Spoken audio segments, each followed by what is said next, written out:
Early November winds swept across the barren desert expanse surrounding the besieged city, carrying the acrid scent of cordite and pulverized concrete into the staging areas. What happens when 70 hours of deafening, earth-shattering artillery suddenly stop, leaving a dead silence that is far more terrifying than the explosions themselves? The men of the 3rd Battalion, 1st Marines, known as Thundering Third, understood this dreadful quiet all too well. It was the heavy, suffocating pause right before the violent storm of urban combat truly began, a moment where every heartbeat echoed loudly in their ears. They were not just preparing to enter a regular city, they were stepping into a pre-engineered meat grinder where the enemy had 6 months to turn every doorway into a deadly trap.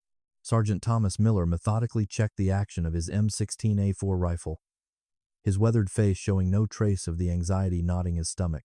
The sprawling urban landscape ahead was an impenetrable fortress of fortified sniper positions and hidden explosive devices. The insurgents had spent half a year digging tunnels, reinforcing walls, and perfectly sighting their heavy machine guns down every conceivable avenue of approach.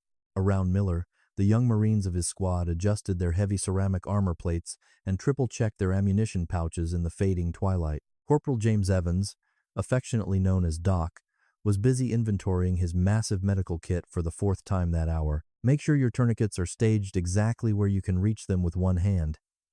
Doc Evans instructed the squad, his voice remaining impressively steady despite the circumstances. I cannot fix you if you bleed out before I cross the street, so you better know how to handle yourselves until I arrive. Operation Phantom Fury was meticulously designed to eradicate the entrenched militant forces that had claimed Fallujah as their sovereign territory. For weeks, psychological warfare operations blasted Arabic messages over enormous loudspeakers, urging non-combatant civilians to flee the impending devastation while simultaneously taunting the remaining fighters. The stark reality, however, was that whoever remained inside the city limits was now considered a hardened combatant by the coalition forces. Intelligence estimates suggested thousands of heavily armed insurgents, foreign fighters, and religious zealots were eagerly awaiting the American assault, fully prepared to fight to the absolute death. A massive joint task force composed of United States Marines, Army infantry elements, and highly trained Iraqi security forces effectively sealed every exit. The encirclement was completely airtight, trapping the insurgents within a dense perimeter of armor, concertina wire, and deeply dug fighting positions.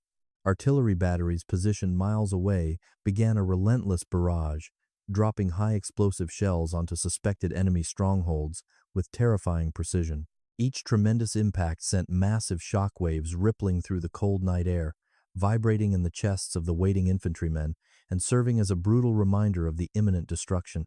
Sergeant Miller stared intensely through his night vision goggles, observing the eerie green glow illuminating the smoke-choked skyline of the Jolin district.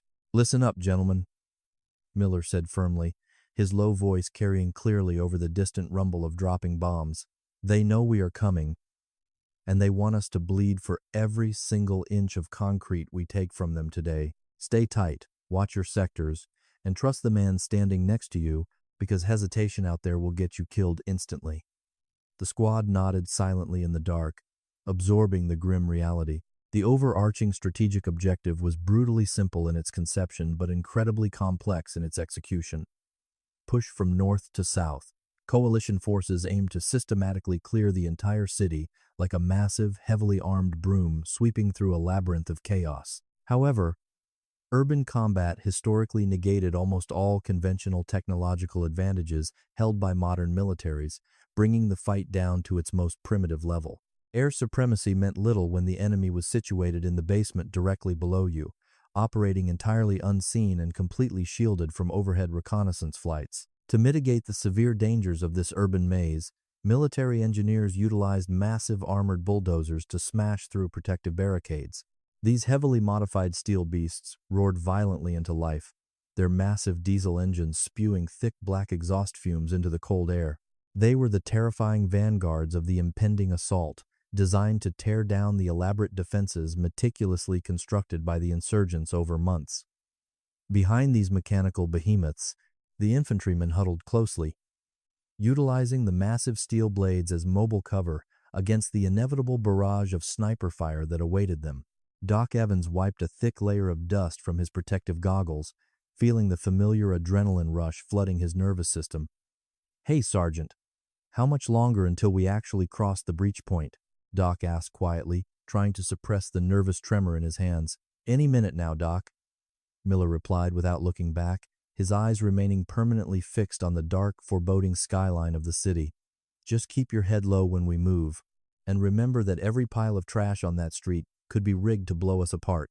The psychological pressure mounting inside the staging area was practically tangible, a heavy weight pressing down on every single soldier. They knew the history of this place. Earlier that same year, 4 American military contractors had been ambushed, brutally killed, and displayed on a bridge. That singular, horrific event had cast a long, dark shadow over Fallujah, transforming it into a powerful symbol of brutal resistance against the coalition. Reclaiming this volatile territory was not merely a tactical necessity. It was an absolute imperative to completely crush the burgeoning insurgency. Suddenly, a massive flight of AC-130 gunships arrived overhead, dominating the night sky with their terrifying array of heavy weaponry. The distinctive, deep, booming sound of their large-caliber cannons provided a comforting rhythm to the Marines waiting anxiously on the ground.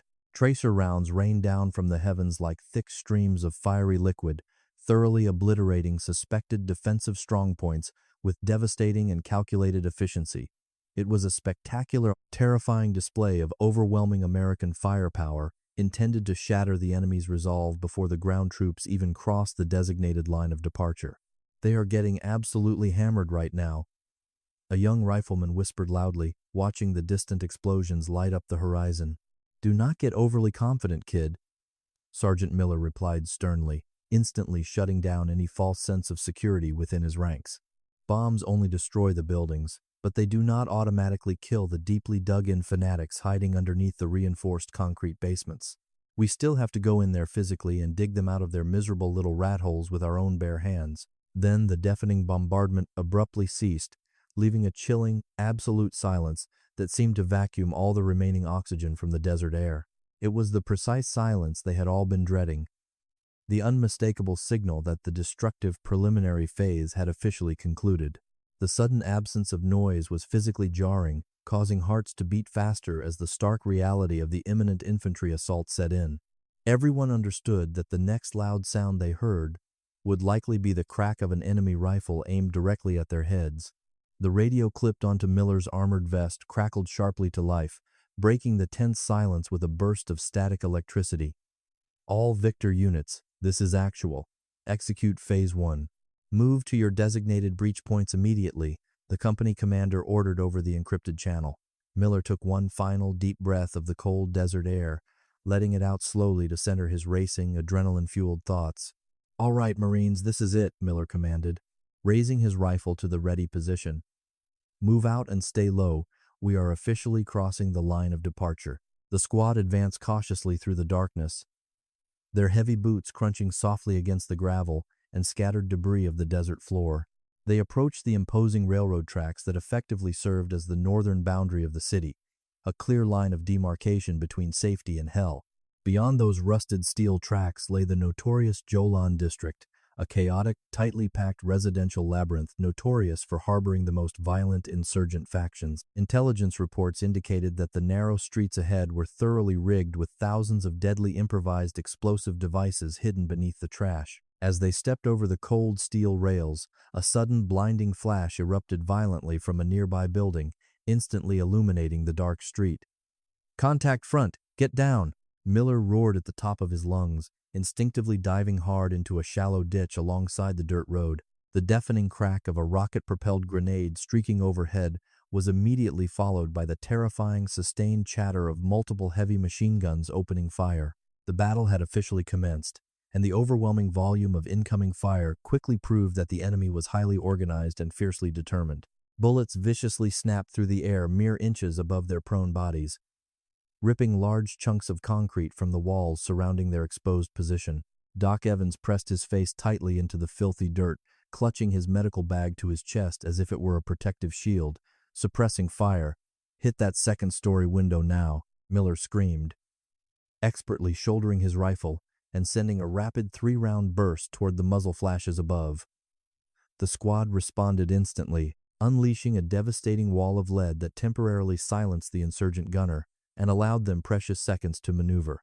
They quickly scrambled behind a heavily damaged concrete barricade, panting heavily as the sharp smell of fresh gunpowder completely overwhelmed their heightened senses. The initial encounter brutally confirmed their worst fears.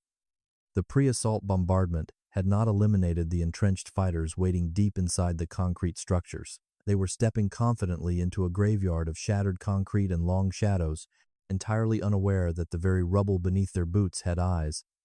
The enemy had masterfully transformed the ruined urban environment into a lethal killing zone designed to bleed the advancing Marines at every intersection. "Status report. Is anyone hit?" Miller demanded loudly, quickly scanning the frightened faces of his young squad members crouched low in the filthy dirt. Doc Evans frantically patted down the Marine closest to him, verifying no injuries before offering a quick thumbs up to the anxious squad leader. "We are all green, Sergeant. No casualties yet," Doc Evans confirmed, wiping sweat from his brow despite the freezing temperature of the desert night. "Good, but we cannot stay pinned down here forever, or they will eventually drop a mortar right on our heads," Miller stated grimly. He pointed toward a heavily fortified house located just 30 yards down the blasted street, a structure clearly serving as an insurgent strongpoint. "We are moving to that courtyard on my command." "Using the smoke for cover," Miller instructed, pulling a cylindrical smoke grenade from his vest. The grim realization settled deeply over the squad. The long buildup was completely over, and the relentless meat grinder of Fallujah had finally begun. Every step forward would require immense sacrifice, paid in blood and sheer willpower, as they marched directly into the dark heart of the violent storm. Miller pulled the metal pin on the smoke canister, holding the spoon down tightly while mentally calculating the exact distance to the target structure. "Frag out. Go, go, go," he bellowed, hurling the hissing canister into the middle of the street before immediately breaking cover and sprinting forward.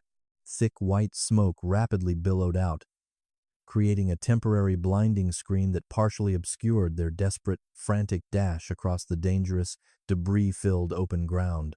Bullets blindly tore through the dense white cloud around them, making a terrifying hissing noise as they narrowly missed the running men by mere fractions. They slammed violently against the exterior wall of the courtyard, practically stacking on top of one another while desperately gasping for much-needed oxygen. Doc Evans checked his equipment one final time, realizing that from this critical point onward, there would be absolutely no safe place to hide. The heavy, reinforced wooden door, looming ominously just ahead of them, was the final, terrifying barrier separating the squad from the lethal unknown inside. They had successfully breached the dreaded perimeter, officially crossing into a terrifying new reality where survival would be measured entirely in deadly close-quarters inches. The heavy wooden door splintered inward with a deafening crash as Sergeant Miller kicked it, revealing a pitch-black interior that smelled strongly of decay and rusted metal. They stepped confidently into a graveyard of shattered concrete and long shadows, entirely unaware that the very rubble beneath their boots had eyes, and it was already aiming back at them. The tactical flashlights attached to their rifles pierced the gloom, illuminating thick dust motes dancing in the cold air. "Clear the corners, watch your footing," Miller whispered harshly, his weapon tracking every single shadow moving across the ruined walls. The first room was ominously empty, stripped bare of all furniture except for a single, overturned plastic chair sitting squarely in the middle of the cracked tile floor.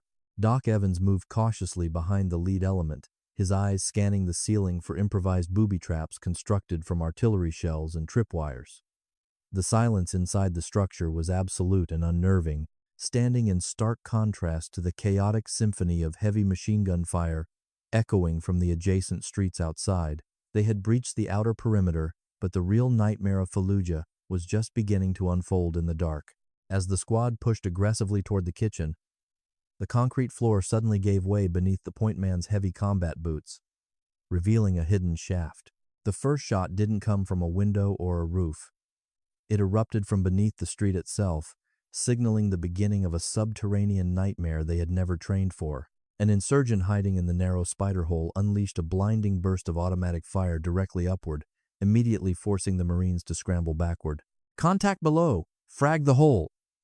Miller roared, frantically pulling a grenade from his heavily laden tactical vest without hesitation. A young corporal tossed the lethal fragmentation grenade perfectly into the dark opening, instantly throwing his body against the nearest load-bearing wall for protection.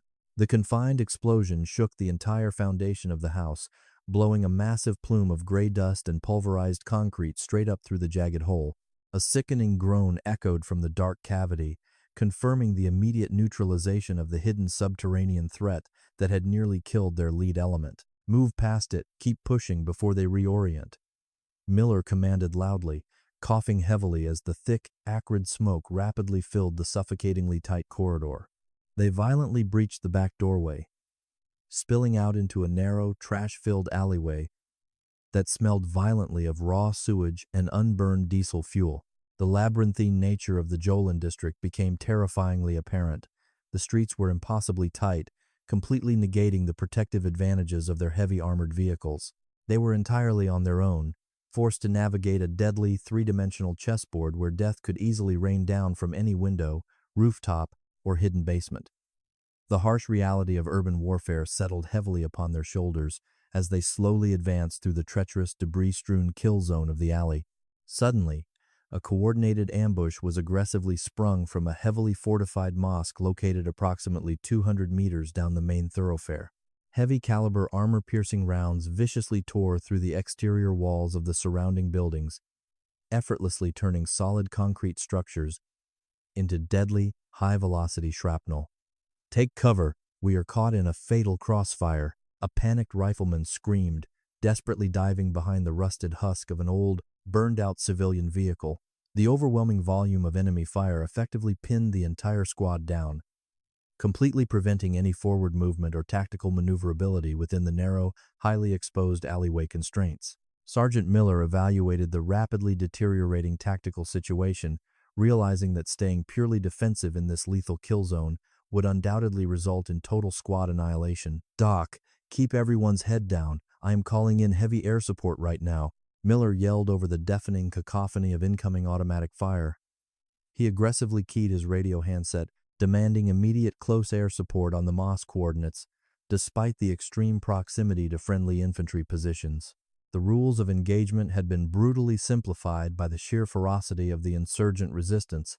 Anything firing at American forces was immediately marked for total destruction. Within minutes, the terrifying shriek of a guided bomb sliced through the chaotic airspace overhead, instantly followed by an apocalyptic explosion that shattered eardrums. The formidable minaret of the mosque practically disintegrated in a massive fireball, raining hundreds of tons of flaming debris down onto the entrenched enemy fighters below. The concussive shockwave violently threw Miller against the alley wall, temporarily knocking the wind out of his lungs and filling his mouth with the taste of ash. It was a brutal demonstration of the overwhelming firepower required to dislodge a highly motivated, fanatical enemy from deeply fortified urban strongholds. "Push forward now, while they are still reeling from the blast," Miller commanded hoarsely, spitting blood and dust onto the shattered pavement beneath his boots.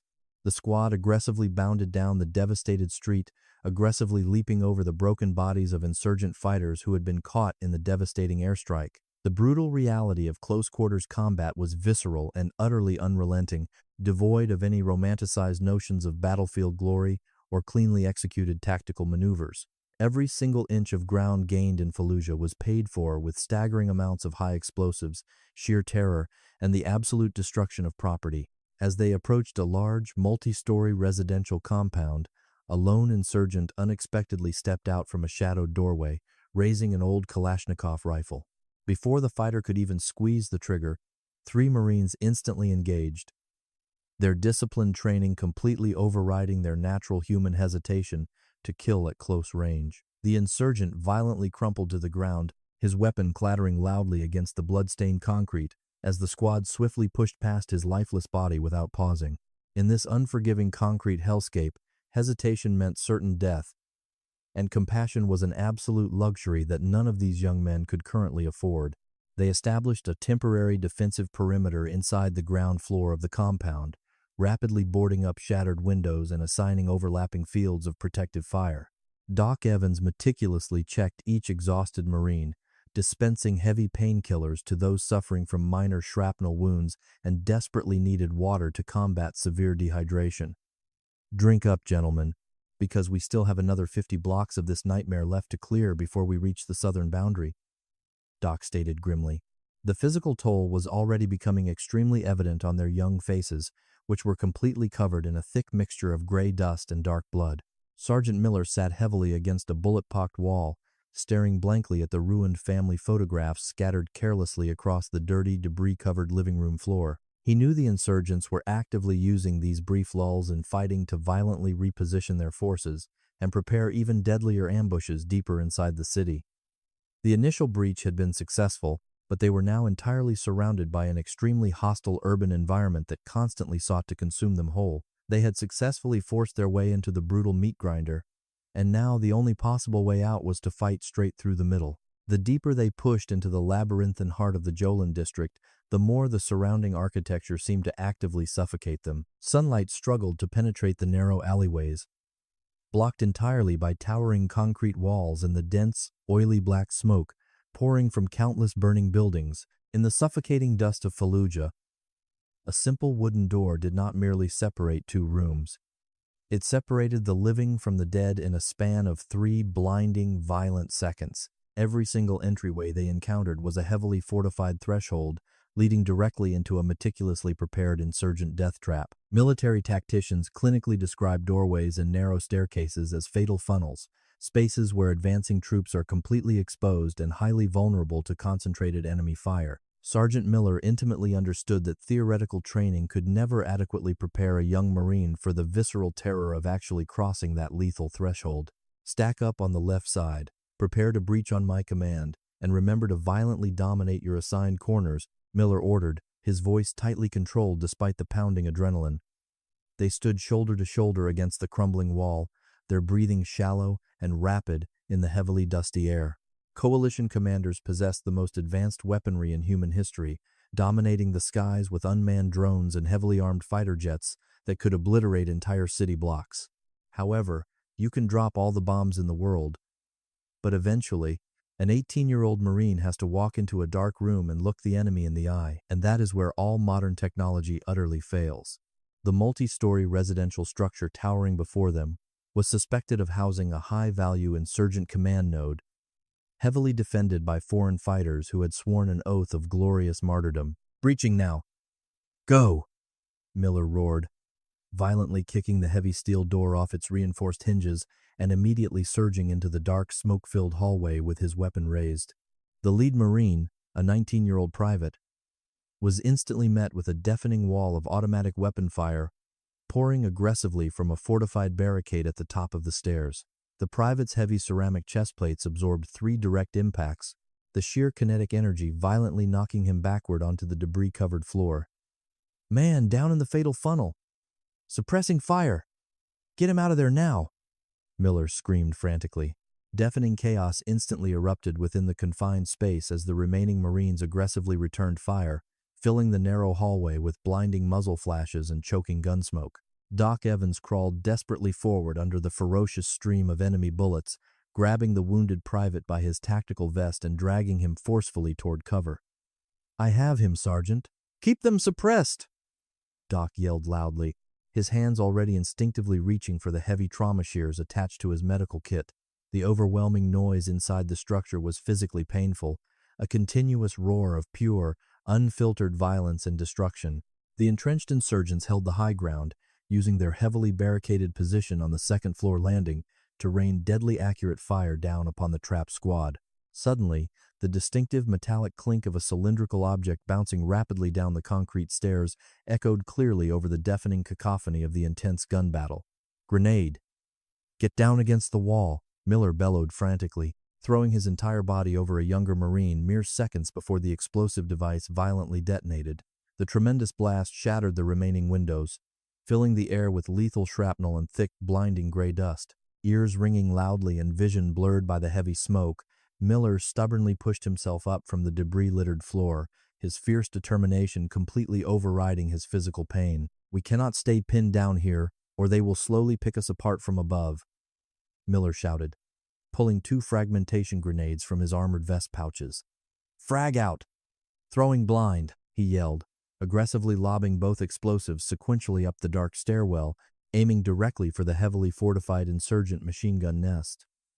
The twin explosions rocked the foundation, momentarily silencing the relentless chatter of the enemy automatic weapons above them. Move up those stairs right now while they are stunned.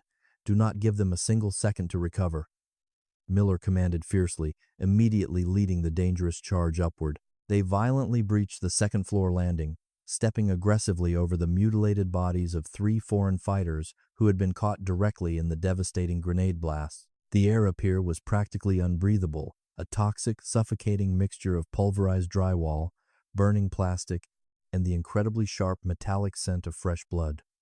They systematically cleared the adjacent bedrooms, aggressively neutralizing 2 more fanatic insurgents, engaged in desperate hand-to-hand combat. Downstairs in the heavily damaged living room, Doc Evans was desperately fighting a completely different kind of battle, working frantically to stabilize the severely wounded point man. "Stay with me, kid. You are going to be absolutely fine.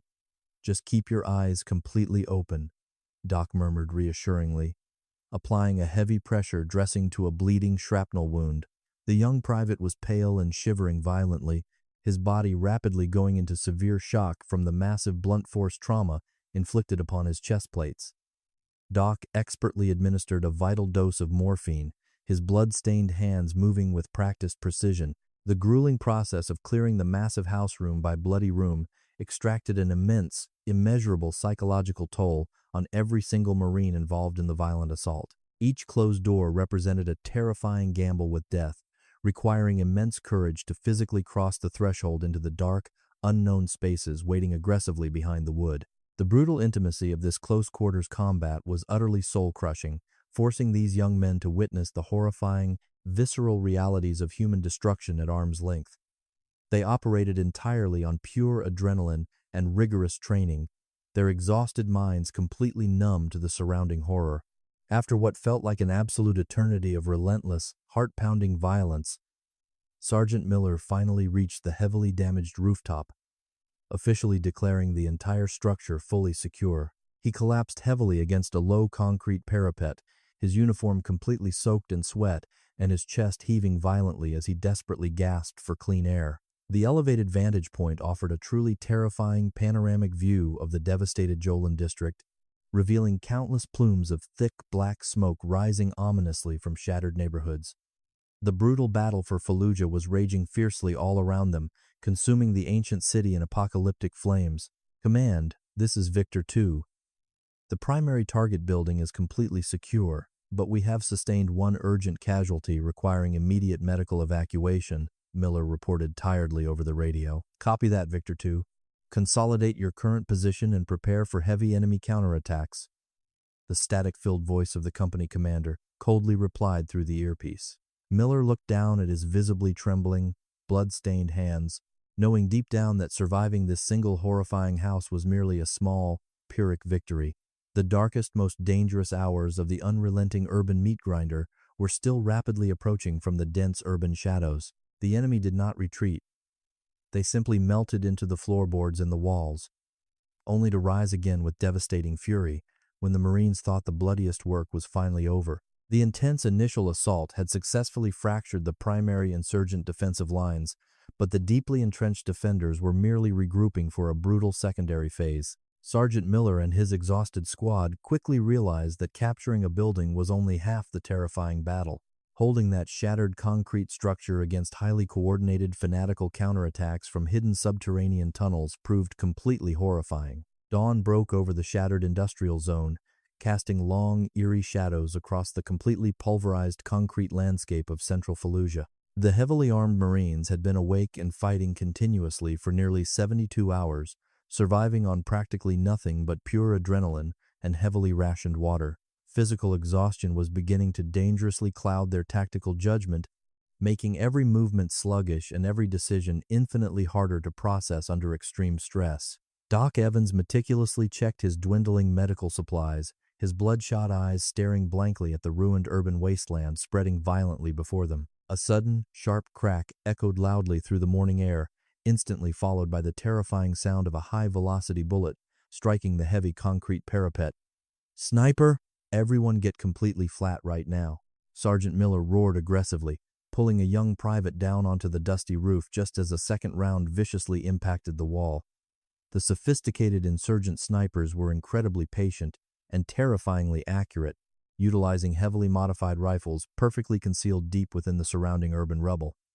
They effectively pinned down entire coalition companies, perfectly controlling the violent rhythm of the engagement. Intelligence briefings had heavily warned the advancing coalition forces about the terrifying presence of highly trained foreign fighters, specifically battle-hardened Chechen mercenaries. These particular combatants were completely unlike the local insurgents.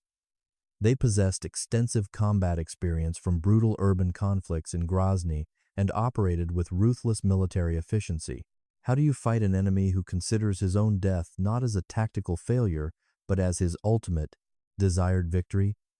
They utilized incredibly complex ambush tactics, deliberately allowing American infantry to advance past their hidden positions before striking viciously from behind. The true tactical nightmare of Fallujah slowly revealed itself as a vast, heavily engineered subterranean network of hidden tunnels interconnecting the shattered residential blocks. Insurgents used these dark pathways to completely bypass heavily fortified marine checkpoints, magically appearing behind secured lines to unleash devastating volleys of rocket-propelled grenades. They are literally coming out of the damn floors. A panicked corporal screamed into the radio, desperately requesting immediate armored support for his surrounded fire team. The ground beneath their boots felt incredibly unstable, hiding an unseen, heavily armed army waiting patiently below. Despite the overwhelming exhaustion and constant sniper threat, Miller received direct orders to completely clear a heavily fortified industrial warehouse situated 2 blocks south. "Listen up. We are moving out in exactly 2 minutes." Miller instructed his deeply fatigued men, checking his weapons magazine for the 100th time. "We bound across the open street in pairs, provide heavy suppressing fire for the moving element, and do not stop running until you hit solid cover." The squad nodded silently, their youthful faces heavily masked by dirt, dark blood, and profound traumatic stress. They launched themselves forcefully from the relative safety of the residential compound, sprinting aggressively across a street completely littered with twisted metal and burning debris. Heavy machine gun fire instantly erupted from the target warehouse, kicking up massive geysers of pulverized asphalt right at their rapidly moving feet. "Keep moving. Do not stop for anything," Miller bellowed loudly, firing his rifle aggressively from the hip to keep the entrenched enemy gunners momentarily suppressed behind their thick concrete barricades. The deafening noise was physically paralyzing, a chaotic symphony of pure violence and destruction. Doc Evans slammed violently against the exterior corrugated metal wall of the warehouse, completely out of breath and shaking uncontrollably from the terrifying sprint. They quickly organized a heavy explosive breach, attaching a specialized charge directly to the main reinforced steel door of the massive industrial complex. The resulting explosion violently blew the heavy door completely off its hinges, sending a massive cloud of toxic black smoke rapidly billowing into the bright morning sky. They aggressively flooded into the dark structure, their tactical flashlights immediately attempting to pierce the suffocating gloom inside. The vast interior of the warehouse was a terrifying maze of stacked shipping containers and heavy industrial machinery, providing infinite concealment for the waiting defenders. Suddenly, an intense barrage of automatic fire rained down from heavily fortified catwalks suspended high above the main production floor. "Ambush! Get behind the machinery and return fire," Miller commanded aggressively, diving hard behind a massive, rusted steel lathe as heavy-caliber bullets furiously sparked all around him. The enemy had perfectly orchestrated this deadly kill zone, catching the advancing squad in a brutal, overlapping crossfire. A terrifying scream pierced the deafening roar of the intense firefight as a young Marine was violently struck in the thigh by armor-piercing shrapnel. Doc Evans did not hesitate for a single second, completely abandoning his safe cover to rapidly drag the bleeding man behind a thick concrete pillar. "I am placing a tourniquet high and tight. This is going to hurt extremely badly," Doc yelled over the continuous gunfire, rapidly twisting the mechanical windlass until the massive arterial bleeding finally stopped. The medical reality of this battle was absolutely horrifying. Realizing they were completely pinned down by superior enemy firepower, Sergeant Miller frantically keyed his radio to request immediate heavy armored intervention. "Actual, this is Victor 2. We are trapped inside the objective warehouse taking heavy, plunging fire. Request immediate Abrams support." Miller screamed desperately. Within minutes, the terrifying mechanical roar of a massive M1A1 Abrams main battle tank vibrated through the shattered walls of the industrial building. The heavy tank violently smashed straight through the exterior wall, its enormous 120mm main gun completely dominating the chaotic, smoke-filled battlefield landscape. The tank unleashed a devastating high-explosive round directly into the fortified catwalk above, instantly vaporizing the entrenched insurgent machine gun position in a blinding flash. The deafening shockwave violently knocked every Marine securely to the ground, filling the entire warehouse with a suffocating, incredibly toxic cloud of pulverized concrete. When the thick dust finally settled, the remaining enemy resistance had completely vanished, leaving behind only shattered weapons and a terrifying heavy silence. The brutal attrition of this relentless urban warfare was continuously pushing every single combatant toward the absolute brink of human endurance. Late November brought a bitter, freezing rain that washed the thick layers of gray dust and dried blood from the pulverized streets of southern Fallujah. When the final rifle shot echoed and faded across the ruined skyline, the true horror of Fallujah was not the noise. The relentless, deafening roar of heavy artillery and continuous machine gun fire had finally ceased, replaced by a haunting stillness that felt completely unnatural. Operation Phantom Fury had officially reached its violent, bloody conclusion, leaving behind an unrecognizable apocalyptic wasteland of shattered concrete. Sergeant Miller slowly climbed the crumbling staircase of a heavily damaged municipal building, his boots crunching loudly over broken glass and thousands of spent brass casings. The physical exertion of simply walking up 2 flights of stairs felt practically insurmountable after weeks of continuous, adrenaline-fueled urban combat and severe sleep deprivation. His battered body was covered in dark bruises, minor shrapnel cuts, and the incredibly heavy, lingering scent of unburned cordite and human decay. He pushed open the shattered roof access door, stepping out into the cold morning air to survey the staggering extent of the total destruction. The sprawling urban landscape stretching out below him resembled the desolate, heavily cratered surface of the moon rather than a modern human settlement. Entire residential neighborhoods had been violently flattened by devastating airstrikes, leaving only massive piles of twisted steel rebar and pulverized concrete where homes once stood. Plumes of acrid black smoke continued to drift lazily into the gray sky from smoldering rubble, carrying the distinct, inescapable stench of death across the ruined city. The sheer scale of the physical devastation was absolutely breathtaking, a brutal testament to the overwhelming firepower required to root out the entrenched insurgency. Doc Evans quietly joined Miller on the elevated rooftop, his heavy medical bag looking significantly flatter and lighter than it had 3 agonizing weeks ago. His eyes were deeply sunken, haunted by the visceral, deeply traumatic memories of desperately trying to hold severely wounded young men together with nothing but bandages. Command just radioed the final casualty reports for the entire battalion, Doc stated in a hollow, emotionless voice, staring blankly at the smoking ruins below them. "We lost a lot of good men trying to take these godforsaken streets, Sergeant. More than I ever want to count again." Miller nodded slowly, his exhausted mind instantly flashing back to the suffocatingly dark hallways, the terrifying fatal funnels, and the deafening explosions that defined their existence. They had successfully completed their assigned tactical objectives, aggressively pushing the fanatical insurgent fighters out of their deeply entrenched subterranean spider holes and fortified defensive strongpoints. However, the emotional toll of witnessing such profound, concentrated human violence had permanently altered the psychological architecture of every single Marine who survived the brutal assault. They had survived the meat grinder, but a significant, irreplaceable piece of their humanity remained buried forever underneath the rubble. The strategic victory achieved by the coalition forces was completely undeniable from a purely military perspective, effectively destroying the most dangerous insurgent stronghold in the region. Thousands of deeply committed enemy fighters had been permanently neutralized, and massive, highly complex weapons caches hidden throughout the vast urban labyrinth were successfully seized. Yet, staring down at the absolute ruination of a city that once housed hundreds of thousands of civilians, the concept of a glorious military triumph felt entirely hollow. The overwhelming collateral damage inflicted upon the physical infrastructure was an unavoidable, deeply tragic consequence of modern urban warfare. "Do you actually think any of this was ultimately worth the incredibly high price we just paid?" Doc Evans asked quietly, his hands shaking slightly in the cold wind. Miller remained completely silent for a long moment, watching a solitary stray dog scavenging desperately through a massive pile of burning trash in the empty street below. "I do not know, Doc," Miller finally replied, his voice rough and incredibly tired. "We were ordered to come into this brutal place and eliminate a heavily armed threat, and we executed that specific mission exactly as we were strictly trained to do." The young Marines who had confidently crossed the Northern Railroad tracks just weeks earlier were entirely gone, rapidly replaced by hollow-eyed veterans who had seen too much. The grueling house-to-house fighting had stripped away all their youthful illusions of battlefield glory, violently forcing them to confront the incredibly grim, ugly reality of killing at close range.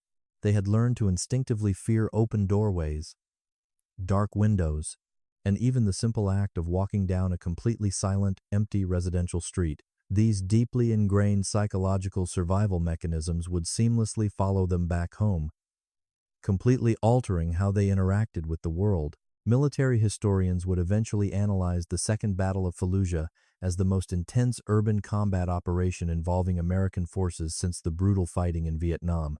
They would write extensive, detailed textbooks regarding the highly complex tactical maneuvers, the devastating effectiveness of heavy armor integration, and the incredible bravery of the infantry elements.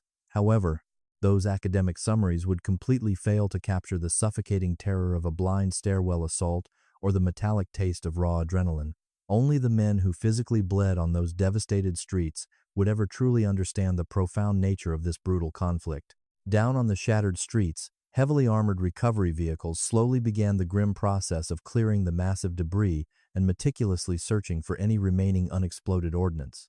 The surviving elements of the thundering 3rd Battalion quietly gathered their scattered equipment, preparing for the long, exhausted march back to the heavily fortified staging areas outside the city. There was absolutely no jubilant celebration, no triumphant cheering, and certainly no profound sense of glorious conquest among the deeply exhausted ranks of the infantrymen. There was only a profound, incredibly heavy relief that they had somehow managed to survive the absolute worst. Victory in this concrete hell was never going to be measured by flags planted on hilltops, but by the staggering, silent weight of those who walked out, and the ghosts of those who did not. Sergeant Miller slowly turned away from the devastating panoramic view of the ruined city, aggressively tightening the chin strap of his heavy Kevlar helmet one final time. He gently patted Doc Evans on the shoulder, signaling that it was finally time for them to climb down the dark stairwell and rejoin the remnants of their squad. The violent storm of Fallujah had finally passed, leaving nothing but ashes. As they walked slowly back toward the heavily guarded extraction point, the cold winter sun finally broke through the thick, lingering cloud of dark smoke above the city.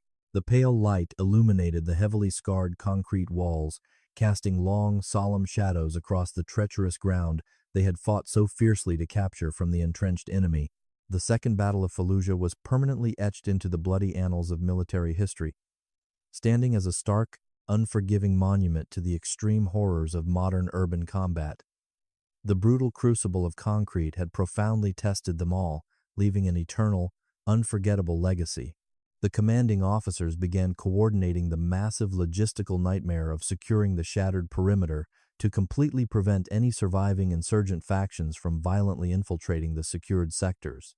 Medical evacuation helicopters continued their relentless, noisy rotation in the distant sky, hastily transporting the most critical casualties to the heavily fortified field hospitals located miles away. Every surviving Marine walked with a distinct heavy limp, their bodies completely drained of all physical energy and their minds completely numb to the surrounding devastation. They functioned entirely on deeply ingrained automatic muscle memory, putting one heavy boot deliberately in front of the other. Sergeant Miller finally reached the heavily fortified extraction zone, dropping his heavy tactical gear onto the dirt with a loud, incredibly satisfying thud that echoed softly. He sat down heavily next to the surviving members of his young squad, looking directly into their hollow, exhausted eyes that had seen the absolute depths of hell. They had entered the labyrinth of the Jolan district as fresh, heavily trained combatants and emerged as forever changed survivors of a deeply historic, unimaginably violent urban siege. The haunting silence of the completely dead city finally swallowed them whole as they waited for transport.